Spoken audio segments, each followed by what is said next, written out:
విజయవాడ అతలాకుతలమవుతోంది. 2 రోజుల నుంచి కురుస్తున్న ఎడతెరిపి లేని వానలతో పలు కాలనీలు జల దిగ్బంధంలో చిక్కుకున్నాయి. భారీ వరద కారణంగా కృష్ణానదిలో భారీ పడవలు కొట్టుకొస్తున్నాయి. భారీ వర్షాలు వరదలతో రాష్ట్ర వ్యాప్తంగా ప్రజలు ఇబ్బందులు పడుతున్నారు. కృష్ణానదికి గత 121 ఏళ్లలో ఎన్నడూ లేనంత వరద ఉధృతి వచ్చి చేరింది. విజయవాడ గత 200 ఏళ్లలో ఎన్నడూ చూడనంతగా వరద నీటితో నిండిపోయింది. ప్రజలందరూ విద్యుత్ సరఫరా లేక, ఆహారం లేక, తాగడానికి నీళ్లు లేక తీవ్ర ఇబ్బందులు పడుతున్నారు. ఇన్ని కష్టాలు చుట్టుముట్టిన ముంపు ప్రాంతాల ప్రజలు మాత్రం మనోధైర్యాన్ని కోల్పోలేదు.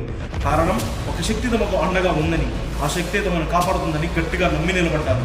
ఆ శక్తి పేరే ముఖ్యమంత్రి నారా చంద్రబాబు నాయుడు గారు.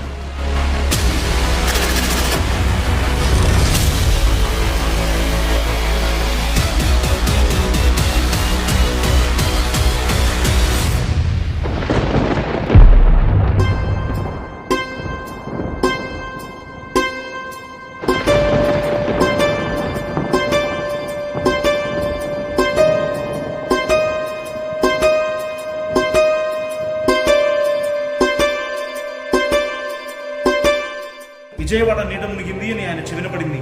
అంతే, హుటాహుటిన విజయవాడ చేరుకున్నాడు. ప్రతి వీధిలో ఇబ్బందులు పడుతున్న వారి దగ్గరకు నేరుగా వెళ్లి నేను వచ్చానని భరోసా ఇచ్చాడు.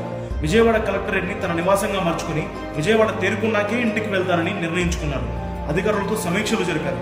విజయవాడ ప్రజలను ఎలా కాపాడాలో ప్రణాళికలు రచించాడు. కేంద్ర హోంమంత్రితో, ప్రధానమంత్రితో మాట్లాడారు. అవసరమైన బలగాలను, బోట్లను రప్పించారు. వరద నీటిలో చిక్కుకుపోయిన ప్రతి ఒక్కరికి ఆహారం, పాలు, తాగడానికి నీళ్లు అందేలా చూశారు. స్వయంగా తాను కూడా అందించారు. వరద పరిస్థితులను, సహాయక చర్యలను వివరించి ప్రతి ఒక్కరికి తాను అండగా ఉన్నానని భరోసా కల్పించారు. అర్ధరాత్రి 12 దాటింది. 1 గంట, 2, 3 గంటలైనా ఆయనకు మాత్రం టైం తెలియలేదు. తెల్లవారు 5 గంటల వరకు ప్రతి ఒక్క విషయాన్ని దగ్గరుండి పర్యవేక్షిస్తూ పదండి ప్రజల్ని కాపాడుదాం, కష్టకాలంలో వారికి అండగా నిలుద్దామంటూ అధికారులను ఉత్తేజపరుస్తూ వారితో కలిసి నిరంతరంగా పనిచేస్తూనే ఉన్నాడు నారా చంద్రబాబు నాయుడు.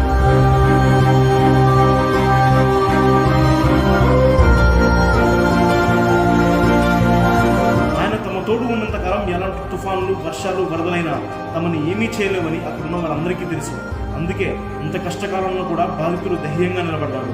చంద్రబాబుని the man of crisis management అని అందుకే అంటారేమో.